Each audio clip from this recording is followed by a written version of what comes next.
Origins of the outbreak. No one saw it coming. At first, it was just another flu. Fever, chills, fatigue. But then patients stopped responding.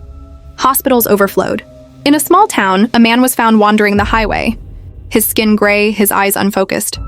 He was rushed to the ER, but when a nurse tried to sedate him, he lunged, biting deep into her neck. She collapsed, convulsing, her pupils dilating until they were pure black. 10 minutes later, she stood up, soulless, hungry. Within hours, emergency rooms became battlegrounds. The infected spread like wildfire, attacking anyone in reach. The government scrambled, blocking roads, deploying soldiers, but it was useless. Cities collapsed. Families were torn apart. Highways became graveyards of abandoned cars and bodies. Those who survived fled into the wild, desperate to escape the nightmare.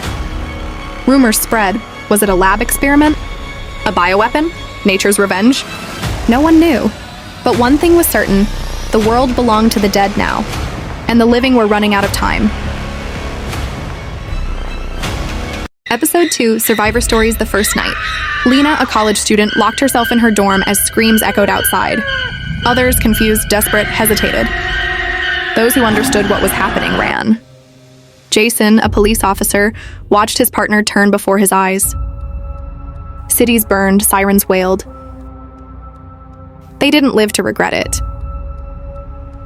A mother, Sarah, hid her children in a closet as her husband banged on the door, his voice no longer human, and the streets became a hunting ground for the undead. The first night of the outbreak was the longest night in history. These were the first survivors, the ones who saw the world collapse in real time. Some fought, some hid. Some made impossible choices. By sunrise, the world as they knew it was gone. Governments had fallen silent. Help wasn't coming. Survival was now the only law. The question was, who would live long enough to see another sunset? Episode 3, Lost Cities, the Fall of Civilization. The cities that once stood as symbols of power and progress became graveyards. Overnight, skyscrapers loomed over streets littered with abandoned cars, blood-stained sidewalks, and the distant echoes of the undead. The fall wasn't slow, it was brutal. Martial law was declared, but it didn't matter. Panic spread faster than the infection.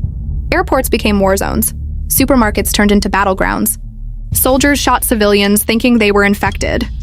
People looted, fought, and ran. Some made it out, most didn't. Jack, a journalist, filmed the last moments of the city. His camera captured the collapsed police overwhelmed, hospitals burning, the final evacuation flights leaving with empty seats. He stayed behind, broadcasting the truth until the very end. Now the cities belong to the dead. The few survivors who remain walk through the ruins, scavenging for supplies, knowing that no rescue is coming. The world as we knew it is gone. This is the new reality.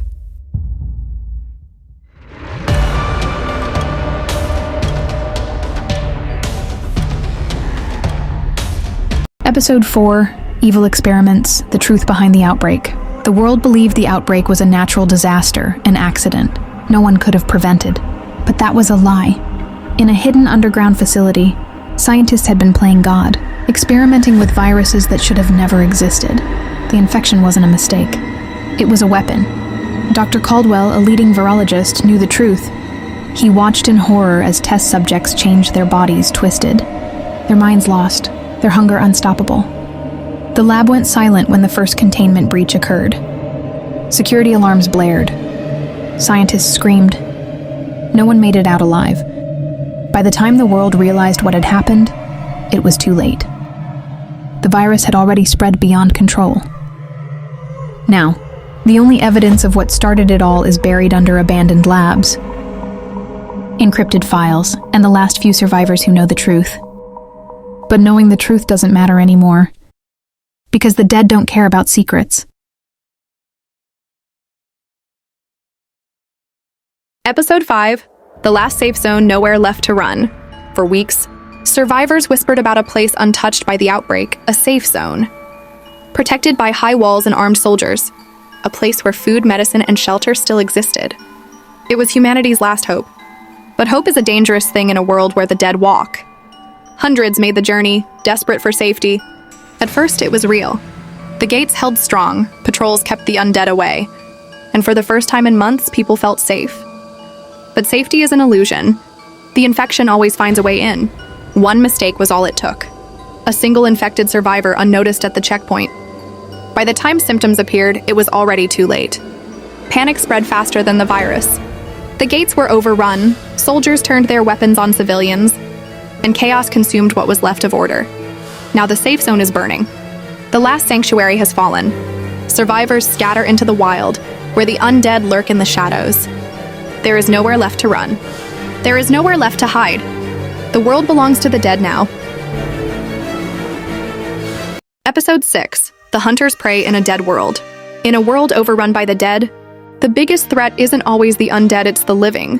Desperate people do desperate things. And survival means making choices that turn men into monsters. After the fall of the last safe zone, survivors fled into the wilderness, believing isolation was their only hope. But the roads aren't just filled with the dead. There are those who hunt the living. A group known as the Hunters stalks the weak, preying on those too exhausted to fight back. They don't just steal supplies. They take everything. Food, weapons, lives. They move like ghosts, striking in the dead of night, leaving behind only blood and silence. Now a small band of survivors has been marked. They are being hunted. Every rustling branch, every distant footstep could be their last warning. There is no mercy, no law, no escape. In a world where the dead walk, the living are just another kind of prey. The real question is, will they survive the night?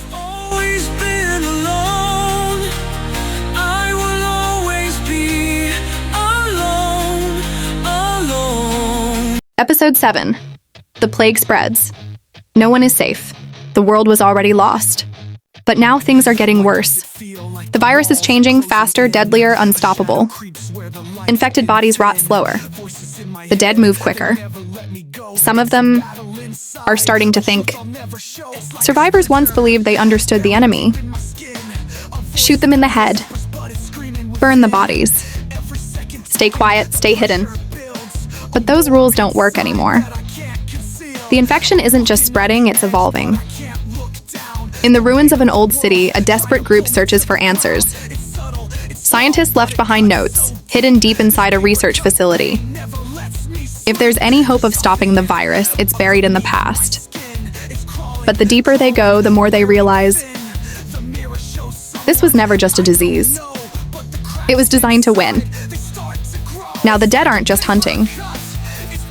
They're learning. And soon nowhere will be safe. Episode 8. The hive where the infection began. The undead plague has consumed the world, but its origins remain a mystery. Now the truth is within reach. Deep underground, buried beneath a ruined city, lies the hive, the secret research lab where it all began. A group of desperate survivors stumbles upon an entrance hidden in the wreckage. Old security logs tell a horrifying story. This wasn't an accident. The virus was engineered, tested, perfected. The outbreak wasn't a failure, it was a success. But the hive isn't abandoned. Something still lurks in the darkness. Something worse than the undead. The experiment isn't over. The deeper they go, the stronger the feeling that they're being watched. Shadows move where they shouldn't. Strange sounds echo through the halls. Then the doors slam shut. They walked into a trap. Now survival isn't just about escaping the dead. It's about uncovering the truth before it's too late. Because if the hive holds the key to stopping the infection, then whoever created it never wanted humanity to survive.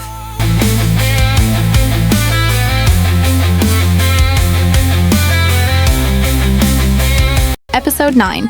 No Way Out, Trapped in the Hive. The hive was supposed to be their salvation, a place where the truth behind the outbreak could be uncovered. Instead, it became their tomb. The moment the survivors stepped inside, the doors sealed shut. Security lockdown engaged. Power failing. Emergency containment online. Something woke up when they entered. Something that should have stayed buried. Now every corridor is a maze of terror. The dead roam freely, mutated beyond recognition. Their bodies twisted by horrific experiments. But the undead aren't the only danger. Something intelligent is hunting them. A creature designed in the final stages of the experiment. Faster, stronger, smarter. Their only hope is to find the control room and override the system before the hive becomes their grave. But the deeper they go, the more they realize this place was never meant to be escaped. Time is running out. The dead are closing in, and something far worse is waiting in the dark.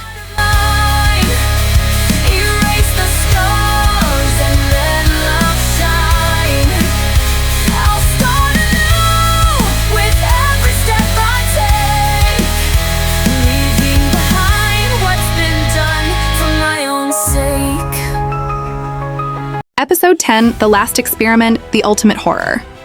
They thought they had seen the worst. They were wrong. As the survivors push deeper into the hive, they uncover the final experiment, the one that was never meant to escape. The research logs reveal a terrifying truth. The virus wasn't just designed to kill, it was designed to evolve. And now the ultimate horror is waking up. Behind layers of security doors in a hidden laboratory, the last experiment stirs. It isn't undead. It isn't human. It's something in between. Faster than any creature before it. Smarter than any survivor. A predator built for one purpose, to ensure no one leaves the hive alive. With time running out and the facility collapsing around them, the survivors face an impossible choice: fight the monster or die in the dark. The real nightmare is only just beginning. Through the storm.